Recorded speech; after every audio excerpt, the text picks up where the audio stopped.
So let's now talk about metformin.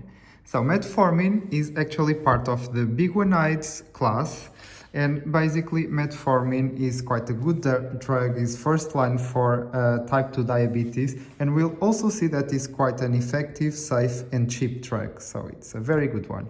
So we'll talk about the mechanism of action, the adverse effects, and finally why the metformin is the first drug choice for type 2 diabetes. So let's start with the mechanism of action. So basically the metformin, it potentiates the insulin action. Basically the body is more sensible to the insulin presence when metformin is taken. So why does this happen? So it reduces the hepatic glucose production, so not new glucose is produced by the liver, and also it increases the uptake of glucose and utilization by our tissues, especially by the muscles and also by the fat cells.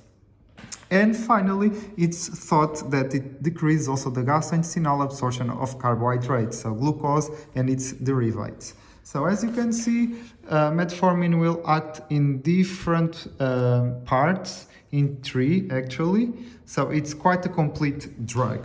So that gives us just a hint why it's the first line. It's quite a complete mechanism of action. Then let's talk about adverse effects. So the main side effects that metformin can present is the gastrointestinal effects. So anorexia, nausea, abdominal discomfort like flatulence, diarrhea, and sometimes some patients describe a metallic taste, unpleasant taste.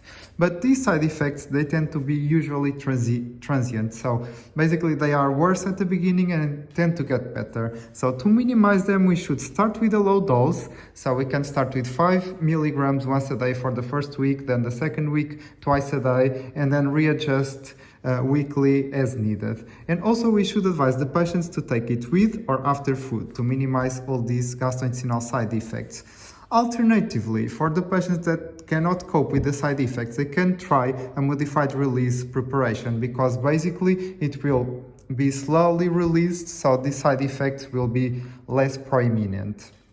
Then, good things about metformin. Contrary to sulfonylureas, it rarely causes hypoglycemia. Why? Because it doesn't go directly to the pancreas and makes our body to produce insulin. So hypoglycemia is not as likely, which makes metformin a good drug for elderly. And also is not associated with weight gain like the sulfonylureas. So it's a very good option for obese patients. And most of the patients with diabetes too, they are actually obese patients. Then, metformin, it can cause lactic acidosis. And when this happens, it's a life-threatening condition, so it's important to be very careful. The good news is there is a low incidence, just 5 per 100,000 cases. This can happen. So, why does it happen at all? Metformin, it increases the glycolysis and also reduces the gluconeogenesis, so the production of new glucose. And by doing that, our body will have higher amounts of lactate that will be present.